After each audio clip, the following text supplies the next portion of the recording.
जायज है आपका, लेकिन आप जानते हैं कि 170 के पन्नों के लगभग वो आदेश गुजराती में है और यहाँ कन्विक्शन को स्टे कराने का मसला है। आप क्या विचार करते हैं कि 170 पन्ने के आसपास का जो आदेश है गुजराती का, वो अभिषेक मनु संघवी जी 10 मिनट में ले जाकर अपनी दलील पेश कर सकते हैं? उसका ट्रांसलेशन होता है और कन्विक्शन का स्टे है। सेंटेंस ऐसा नहीं होता। वकीलों से पूछिए आप, ये आप और मैं हो सकता है कि गूगल ट्रांसलेशन की बात करते हो, लेकिन उस कानूनी बारीकियों को हम अदालत में और जनता की अदालत में दोनों में दृढ़ता से ये लड़ाई लड़ेंगे और जीतेंगे हम पूरे मनोभाव से। ये बात प्रतिपक्ष क्या नहीं, प्रतिपक्ष का तो पूरी ताकत से लड़ रहा है। प्रतिपक्ष अपना पुरजोर तरीके से कोशिश कर रहा है, इसीलिए इतने प्रांतों में इनको आज देखिए आप, राजस्थान का by election Bharatiya Janata party बुरी तरह हारी, छत्तीसगढ़ का बाई इलेक्शन बुरी तरह हारी, महाराष्ट्र में 5 में से 4, महाराष्ट्र में इतने विचलित क्यों हैं? 5 में से 4 एमएलसी के चुनाव ये हार गए। और कहाँ हारे? नागपुर में हारे, जहां संघ का मुख्यालय है। नागपुर में बीते 3 साल से ये हर चुनाव हार रहे हैं। ये अमरावती में हारे, जहां फडणवीस जी का खास आदमी लड़ा था। इसके पहले कोल्हापुर का हारे। अभी जो महाराष्ट्र में हम चुनाव जीते हैं वो 25 साल बाद हमारी वहां पर जीत हुई है। तो ये परिलक्षित करती है। वेस्ट बंगाल में कांग्रेस पार्टी जीती, तमिलनाडु में बहुत बड़े मतों से जीती। तो ये एक ब्रॉडर प्रोस्पेक्ट्स दिखाई देता है देश भर में कि भारतीय जनता पार्टी को हर संभव कोशिश करके जनता हराने पर आमादा है। प्रधानमंत्री जी जवाब नहीं देना चाहते उस पर। हमने तो कहा कि प्रधानमंत्री जी कम से कम चीन जैसी क्लीन चिट दे दीजिए। कहिए कि ना कोई 38 शेल कंपनियां थी, ना कोई स्टॉक मैनिपुलेशन हुआ, जैसा आपने चीन को कह दिया कि ना कोई वहां आया था ना घुसा था।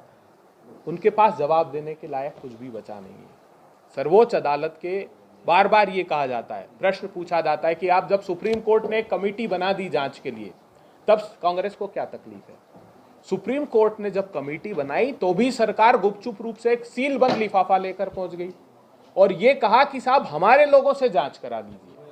तब सुप्रीम कोर्ट ने फटकार लगाई कि हम पारदर्शिता चाहते हैं इस जांच में, आपकी कमेटी से जांच नहीं कराएंगे। हम क्यों जेपीसी की बात कर रहे हैं? आप राफेल का निर्णय पढ़िए। राफेल के निर्णय में सुप्रीम कोर्ट ने कहा कि हमारे अधिकार सीमित हैं। पेगासस का निर्णय देखिए, सुप्रीम कोर्ट ने कहा कि सरकार ने अपेक्षित मदद नहीं की, 5 फोन में इन्फेक्शन पाया गया, मगर सरकार ने हमारी कमेटी को यथोचित मदद नहीं की। राफेल में तो आजाद भारत के इतिहास में पहली बार ऐसा हुआ कि सुप्रीम कोर्ट के निर्णय में कई पैराग्राफ में गलतियां थी, बड़ी गलतियां थी, जिसको सरकार ने संशोधन याचिका लगाई कि इनको ठीक कर लीजिए। इसलिए हम चाहते हैं जेपीसी से एक बार सारे ट्रांसपेरेंट तरीके से तथ्य सामने आ जाए, तब फिर अदालत की जांच करे या कोई संस्था जांच करे तो वो जांच पारदर्शी हो। प्रियंका गांधी जी ने भी अपनी बात कही थी, जिस पर इन्होंने अपना विरोध दर्ज कराया था। राम का संदर्भ लिया था या पांडवों का संदर्भ लिया था, परिवार का संदर्भ लिया था। अवधारणा क्या है सनातन भारत की, मैं उस पर आपका थोड़ा सा प्रकाश डालना चाहता हूं। राम राज्य की अवधारणा क्या है? देहिक देविक भौतिक तापा राम राज नहीं कहु व्यापा, सब नर करही परस्पर प्रीति, चलही सर्वधर्म निरत श्रुत नीति। राम राज्य ये कहता है कि उस समय भी जिन धर्मों का अस्तित्व होगा वो सभी धर्म के लोग सह अस्तित्व के साथ रहते थे। गीता के 3रे अध्याय में क्या लिखा है? श्रेयान स्वधर्मो विगुणो पर धर्मो स्वनिष्ठितात्, अर्थात उस समय भी जो प्रचलित धर्म थे उन धर्मों का सह अस्तित्व भगवान श्री कृष्ण ने व्याख्या की है। तब भारतवर्ष में हम लोगों की सनातन मान्यता तो यही कहती है कि सब धर्म आपस में रहे, यही वो राष्ट्र की परिकल्पना है। जो प्रियंका जी ने कहा परिवार का, भगवान प्रभु श्री राम का वचन नहीं था, वो रघुकुल की वचन की मर्यादा का प्रश्न था। जो दशरथ का वचन था कि सत्ता को तज कर 14 वर्ष में वचन की मर्यादा की रक्षार्थ वो वन में चले गए। मगर भारतीय जनता पार्टी रोज अपने वचन तोड़कर सत्ता का भोग कर रही है, तो न राम के अनुयायी है न हिंदू राष्ट्र को ये प्रतिबिंबित करते हैं। ये तो सिर्फ अलगाव चाहते हैं अपनी सत्ता के लिए। इनका न हिंदुओं से सरोकार है न राष्ट्र के हितों से सरोकार। कर्नाटक में आजाद भारत के इतिहास में पहला हुआ कि भारतीय जनता पार्टी के कार्यकर्ताओं ने, एक संतोष पाटिल करके कार्यकर्ता, प्रधानमंत्री को चिट्ठी लिखी कि मैं छोटा सा कार्यकर्ता हूं हिंदू वाहिनी का, भारतीय जनता पार्टी का, मुझसे मेरे छोटे से काम में 40% कमीशन मांगी जा रही।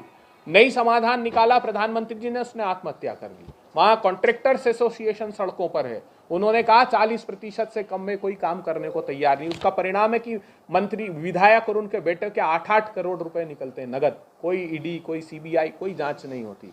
तो ये कर्नाटक का सच जनता, और कर्नाटक से ही संदेश समूचे देश में भी जाएगा।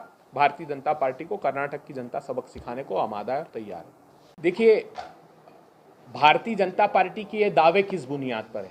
400 रुपए का गैस का सिलेंडर 1000 रुपए कर देने पर, 60 और 70 रुपए का पेट्रोल और डीजल 100 रुपए के पार कर देने पर, 60 और 70 रुपए का तेल और दाल 200 रुपए के पार कर देने पर, 12 करोड़ लोगों के रोजगार छीन लेने पर, आखिर है किस बुनियाद पर? एक मंत्रालय बता दीजिए परफॉर्मेंस अप्रेजल करके जिसने जो ये द्योतक हो इस बात का कि प्रगति की है भारतीय जनता पार्टी की सरकार के समय भारतवर्ष ने। और ऐसा नहीं, ये कोविड के पीछे नहीं छुप सकते। कोविड के पहले अगर आप देख लीजिए तो आजाद भारत के इतिहास में पहली हुआ कि लगातार 8 क्वार्टर की जीडीपी निचले स्तर पर जा रही थी। बैंक की क्रेडिट ग्रोथ 59 ईयर्स में सबसे निचले स्तर पर थी। 70 के दशक के बाद सबसे पहली बार ये स्थिति बनी कि रूरल पर कैपिटा कंजम्पशन सबसे निचले स्तर पर गया। तो जितने ऐसे डेटा आप देखेंगे, वो सरकार, वो प्रधानमंत्री जो बरेली की रैली में दावा करते हैं, किस बड़े किसान नेता हमारे साथ हैं, ये इस बात की गवाही देंगे। 2016 में उन्होंने कहा था किसान भाइयों आपकी आमदनी 2 गुनी कर दूंगा। खुद उनका एनएसएसओ बता रहा है 27 रुपए किसान की आमदनी हो गई। उनका धन्ना सेठ 609 नंबर से 2 नंबर पर आ गया देश के अमीरों के, और किसान की आमदनी 27 रुपए कर दी। तो मुझे लगता है कि इन सब बातों का संज्ञान देश की जनता लेगी, और ये जो 400 का आंकड़ा है ये कोरा झूठ साबित होगा। सिर्फ जनता को भ्रमित करने के लिए ये लोग ये नारे दे रहे हैं। इनका गठबंधन बिल्कुल अलग प्रकार का है। इनकी सत्ता का गठबंधन ईडी से है, सीबीआई से है, इनका गठबंधन आईटी से है, इनका गठबंधन 2 धन्ना सेठों से है। इस गठबंधन के साथ ये चुनाव में जाएंगे, और बाकी का गठबंधन बेरोजगार युवाओं का, किसानों का, महिलाओं का, अंतिम पंक्ति में खड़े हुए लोगों का। देश के प्रत्येक प्रांत के प्रत्येक जिले स्तर तक विरोध हो रहा है। आज ही हमारी आक्रोश का कार्यक्रम यशस्वी मुख्यमंत्री अशोक गहलोत जी ने निर्धारित किया है।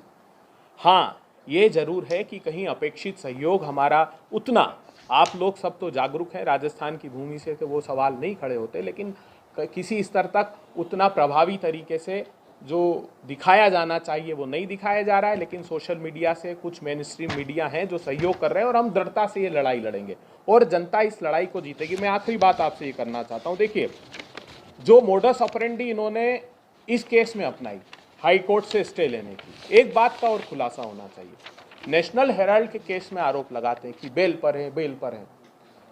बिल्कुल हूबहू नेशनल हेराल्ड के केस में यही कर रहे हैं ये लोग। नेशनल हेराल्ड के केस में जो मेट्रोपोलिटन मजिस्ट्रेट है समीर विशाल, वो ये कह रहे हैं कि it is not serving any, वो अपने आदेश में कह रहे हैं कि 20/2/2016 से प्रोसिक्यूशन एविडेंस पर लगाए केस, 2016 से 2 साल से इन्होंने हाईकोर्ट से स्टे किया क्योंकि एविडेंस नहीं है इनके पास। तो ये यही तरीका अडॉप्ट कर रहे हैं कि छवि हमारे नेताओं की खराब कर रहे हैं। आजादी की लड़ाई के लिए जिस अखबार का साथ हमने दिया था, आज भी दृढ़ता से खड़े हैं, लेकिन सभी प्रतिपक्षी दलों के खिलाफ इस प्रकार से झूठे मुकदमे बना कायम करके ये लोग काम कर रहे हैं, और जनता इसका माकूल जवाब देगी।